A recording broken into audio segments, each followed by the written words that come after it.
ക്ലോക്കിൽ മണിക്കൂർ സൂചിയും മിനിറ്റ് സൂചിയും ഇങ്ങനെ പുറത്തായിട്ട് വരുന്നതിനെ വിളിക്കുന്ന പേരാണ് ഒരേ ദിശ, സെയിം ഡയറക്ഷൻ.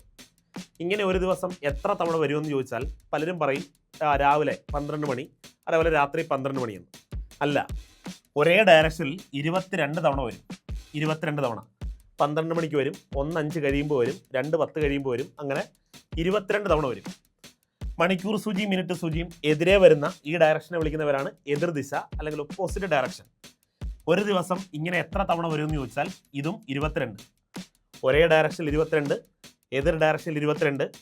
ഇനി ഒന്ന് ആലോചിച്ച് നോക്കി, നേർരേഖയിൽ എത്ര തവണ വരും എന്ന് ചോദിച്ചാൽ ഒരേ ദിശ വന്നാലും ഒരു നേർരേഖയാണ്, എതിർദിശ വന്നാലും ഒരു നേർരേഖയാണ്. അപ്പം നേർരേഖയിൽ മൊത്തം എത്ര തവണ വരും എന്ന് ചോദിച്ചാൽ 22 44.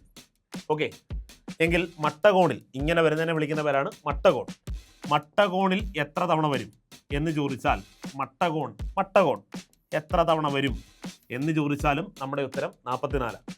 അപ്പോൾ ഇതേപോലെയുള്ള കൂടുതൽ ടിപ്സിനും ട്രിക്സിനും ചലഞ്ചർ ഫോളോ ചെയ്യും.